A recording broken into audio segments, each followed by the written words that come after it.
નમસ્તે મિત્રો, કેમ છો બધા? આજે તારીખ 30 મે 2026 દિવસ શનિવાર અને જેઠ સુદ 14 છે।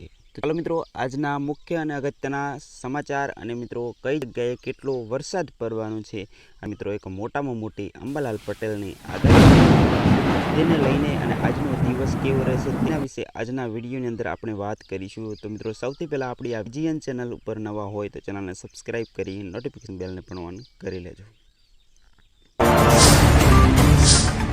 તો મિત્રો સૌથી પહેલાં વાત કરવામાં આવે છે કે 48 કલાકમાં વાતાવરણ કેવું રહેશે અને હવામાન વિભાગની આગાહી શું કરવામાં આવી છે। હવામાન વિભાગના જણાવ્યા અનુસાર આજના દિવસ સુધી સમગ્ર રાજ્યમાં હવામાન સૂકું રહેશે અને પરંતુ 30 મેથી રાજ્યમાં વાતાવરણ મોટો પલટો આવશે। પંજાબથી પશ્ચિમ પાકિસ્તાન અને ઉત્તરથી પૂર્વ અરબી સમુદ્ર સુધી સર્જાયેલું ટ્રફ અને વેસ્ટર્ન ડિસ્ટર્બન્સની અસર ભાગરૂપે ગુજરાતમાં પ્રી મોન્સૂન એક્ટિવિટી થશે।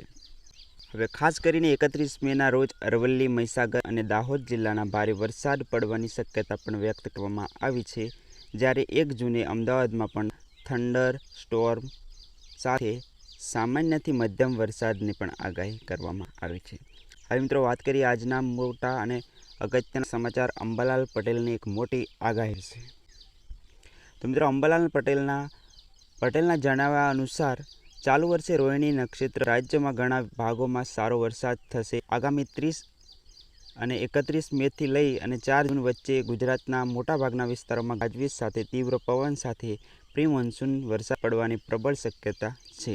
ખાસ કરીને ઉત્તર ગુજરાતના કેટલાક ભાગોનો વાતાવરણ મોટો પલટો જોવા મળશે।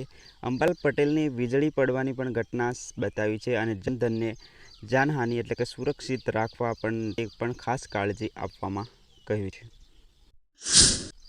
રોહિણી નક્ષત્ર શું છે? તો મિત્રો નક્ષત્રનો ચોક્કસ સમયગાળો દર વર્ષે 24 અથવા 25 મેથી આસપાસ સૂર્ય રોહિણી નક્ષત્રમાં પ્રવેશ કરે છે અને આશરે 13 થી 14 દિવસ સુધી ચાલે છે અને 8 જૂન સુધીની આસપાસમાં પૂર્ણ થાય છે।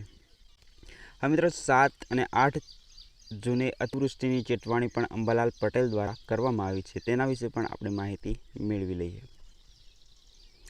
તો મિત્રો આગાહીકાર અંબાલાલ પટેલના વધુમાં એક ચોંકાવનારી વિગતો એટલે કે જણાવ્યું છે કે આગામી 7 અને 8 જૂન દરમિયાન દક્ષિણ ગુજરાત અને દક્ષિણ સૌરાષ્ટ્રના કેટલાક ભાગોમાં ભારેથી અતિભારે વરસાદ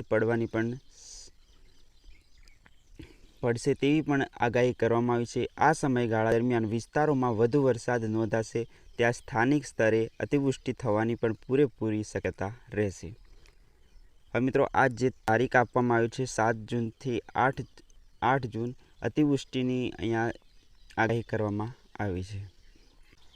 હવે ચોમાસાની પ્રગતિ અંગે અંબાલાલ પટેલે સ્પષ્ટ કરતા જણાવ્યું છે કે હાલમાં દક્ષિણ પશ્ચિમ ચોમાસું થોડું વિલંબમાં જ પડશે। અરબ સાગરમાં સર્જાયેલું સાયક્લોનિક સર્ક્યુલેશન ચોમાસાનું સાનુકૂળ પવનોને સેટ થવા દેતું નથી। જો કે કેરળમાં ટૂંક સમયમાં વરસાદ શરૂ થશે, પરંતુ ચોમાસાની સત્તાવાર આગમનની પુષ્ટિ 4 જૂન સુધી થઈ શકે છે। હવે કયા જિલ્લામાં કેટલો વરસાદ પડશે તેની પણ વાત કરી લઈએ છેલ્લે।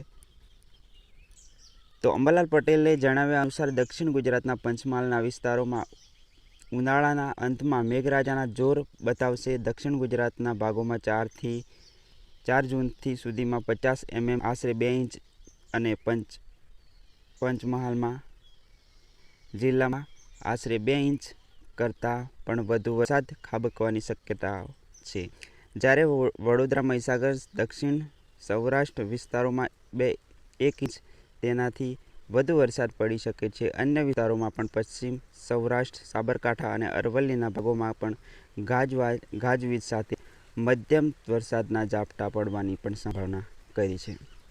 તો મિત્રો આ હતી આજની અગત્યની એક મહત્વના સમાચાર। મિત્રો વિડીયો પસંદ આવ્યો હોય તો વિડીયોને લાઇક કરી ચેનલને સબસ્ક્રાઈબ જરૂર કરજો। મળી એક નવી માહિતી, નવી અપડેટ સાથે, ત્યાં સુધી આવજો।